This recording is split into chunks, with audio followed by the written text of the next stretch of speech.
अब ये आज का पेपर सॉल्व करने के लिए इस वीडियो को बना रहे हैं हम। आज जो पेपर आपने दिया उसमें सबसे ऊपर एक फोटो रही होगी। इस फोटो के बारे में जितने समझदार बच्चे होंगे उनके दिमाग में ये जरूर आया होगा कि फोटो किसकी है।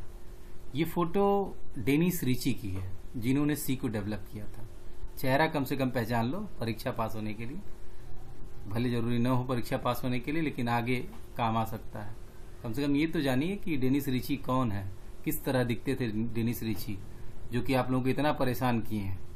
पूरा वो लेवल पास होने के लिए सबसे जरूरी है इन्हीं को पास करना, इन्हीं के पेपर को पास करना। चलिए, इसके बाद आपका नेम था, मोबाइल, क्लास टाइम था। प्रश्न क्या था पहला आपका? The words if else auto word has predefined meanings, मतलब ऐसे शब्द हैं जिनकी मीनिंग प्री डिफाइंड है। And user can not use them as variable names, user इनका इस्तेमाल वेरिएबल नेम के रूप में नहीं कर सकते। ये क्या कहलाते हैं? तो ये भैया कहलाते हैं कीवर्ड्स। कीवर्ड्स की परिभाषा पढ़ी होगी आपने, और जो लोग कुछ और लगाए थे वो लोग अब इसको ध्यान रखेंगे और कीवर्ड्स को एक बार पढ़ लेंगे। दूसरा है which are is the integer constants, इसमें से कौन इंटीजर कांस्टेंट हो सकता है? Decimal, octal, hexadecimal, all of the above.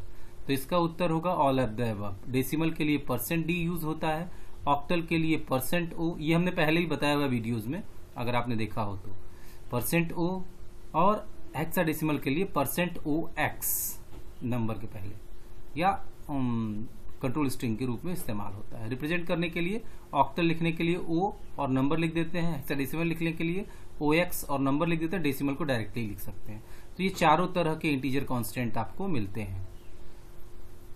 How many digit presents after the decimal in float value, float में दशमलव के बाद कितनी संख्याएं होती हैं?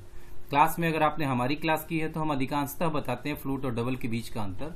तो हम बताते हैं कि फ्लोट में दशमलव के बाद 6 अंकों तक शुद्धता होती है। तो ये 6 अंक 6, ठीक है। Loss in precision occurs by type casting from, मतलब किसमें संख्याएं डिजिट्स कम हो जाएंगी? कैरेक्टर टू शॉर्ट करेंगे, कोई मतलब नहीं है। फ्लोट टू डबल, कोई मतलब नहीं है, सेम रहेगा। लॉन्ग टू फ्लोट, सेम रहेगा। फ्लोट टू INT अगर आप करेंगे तो 2.57 अगर है तो वो 2 हो जाएगा, ठीक है। प्रिसीजन उसमें कम हो जाएगा, तो फ्लोट टू INT में ऐसा होता है। In the following code the union size is decided by, मतलब इस कोड में पूछ रहा है कि यूनियन की साइज जो है वो किससे डिसाइड होगी? CHAR A, INT B, float C। सबसे ज्यादा स्पेस कौन लेता है मेमोरी में? फ्लोट, तो फ्लोट के द्वारा डिसाइड होगी। अगर कोई दिक्कत होगी तो यूनियन इन C एक बार पढ़िएगा। Select the odd one out which respect to type, INT, character, float, ये सब बेसिक डेटा टाइप है। लॉन्ग जो है ये आपका बेसिक डेटा टाइप के अंतर्गत नहीं आता है, ये मॉडिफायर है, ठीक है। लॉन्ग, अनसाइंड, साइंड, ये सब मॉडिफायर्स होते हैं। तो INT, CHAR, फ्लोट एक तरह के हैं और लॉन्ग अलग तरह का है। Which will be the output of following C code? INT A बराबर 2.4555, बहुत सारे हैं, और printf A आपने किया तो हमने आपको पहले ही बताया था कि दशमलव के बाद 5 अंक तक होता है। तो इसका आउटपुट क्या होना चाहिए? इसका आउटपुट होगा 2.455555, मतलब जो भी 5 अंक लेगा दशमलव के बाद 6 अंक लेगा, बाकी को छोड़ देगा। राउंड ऑफ नहीं करता है, इसलिए A। इसके बाद है आपका है which data type is suitable for storing A number like 10.000001। ये दशमलव के बाद 6 अंक से ज्यादा है तो इसके लिए फ्लोट की जगह पर डबल का इस्तेमाल आप कर सकते हैं। उसके बाद word is a basic data type of C, ये ट्रू है।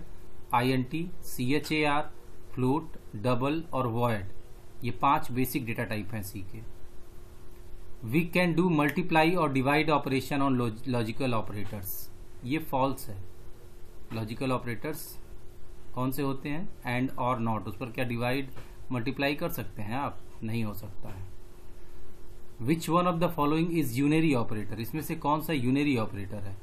डिवाइड, मल्टीप्लाई, मॉड, ये हमेशा 2 वैल्यूज के साथ इस्तेमाल होते हैं, लेकिन प्लस यूनरी हो सकता है, जैसे +5, +6, या -5, -6, दो यूनरी ऑपरेटर हैं आपके, प्लस और minus. Structure and union take equal space in memory if their members are same.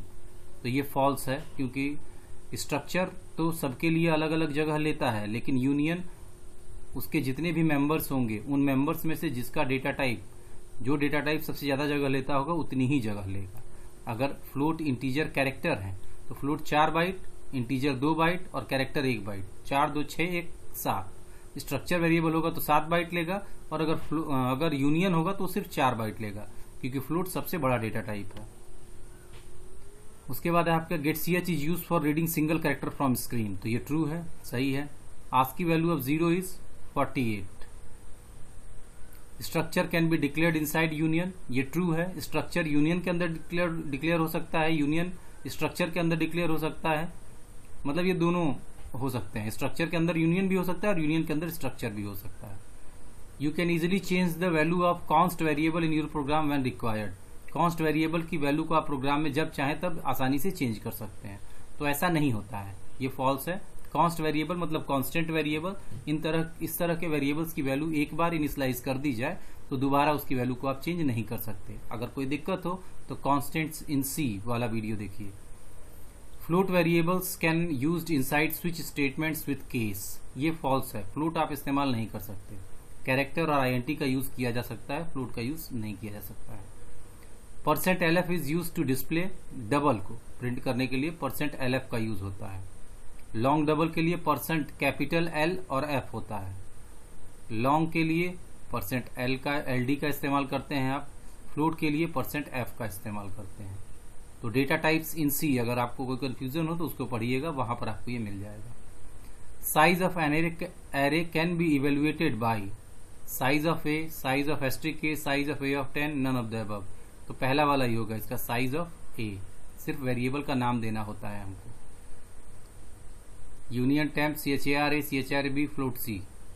Size of t क्या होगा, ये पूछ रहा है कि अगर एक टेम्प नाम का यूनियन है जिसमें 3 मेंबर हैं, एक कैरेक्टर है, एक कैरेक्टर, 2 कैरेक्टर है और एक फ्लोट है, तो इसकी साइज क्या होगी। जाहिर सी बात है, जब आपने यूनियंस इन सी पढ़ा है तो उसमें पढ़ा है कि इसके चाहे जितने भी मेंबर हों, इसमें जो मेंबर मेमोरी में सबसे ज्यादा जगह लेता होगा उतनी ही जगह ये लेगा। तो फ्लोट 4 बाइट लेता है तो इसका आउटपुट होगा 4।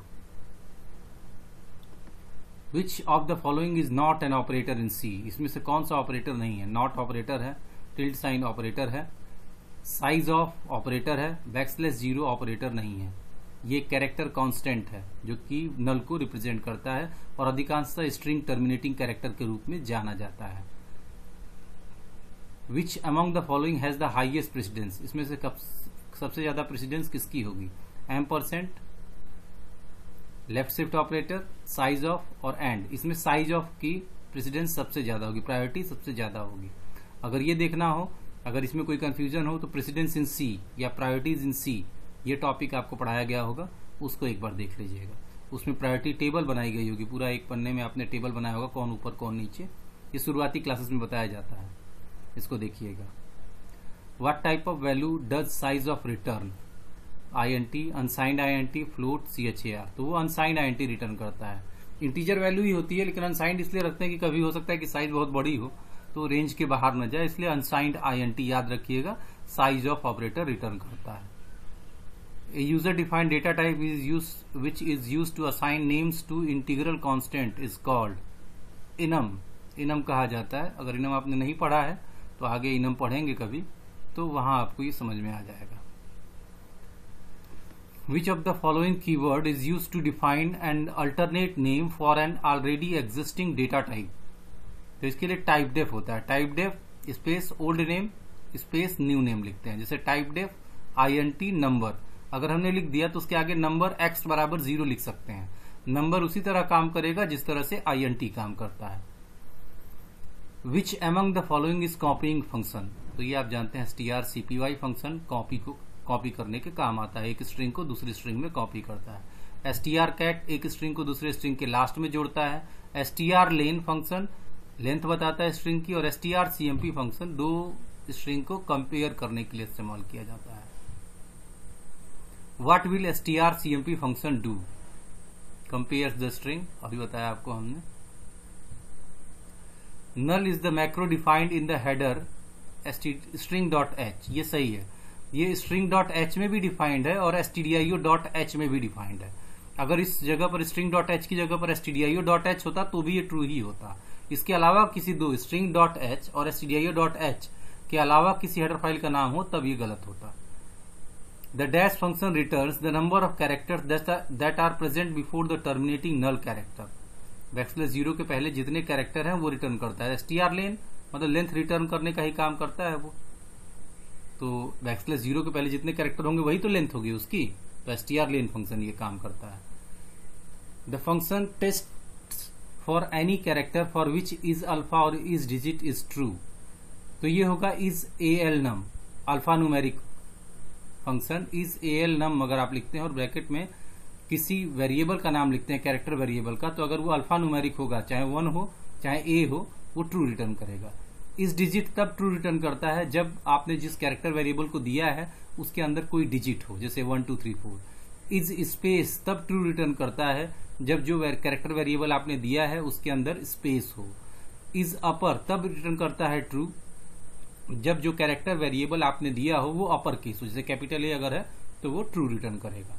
इज लोअर फंक्शन तब ट्रू रिटर्न करता है जब जो कैरेक्टर वेरिएबल आपने दिया है ब्रैकेट में वो एक लोअर केस कैरेक्टर है।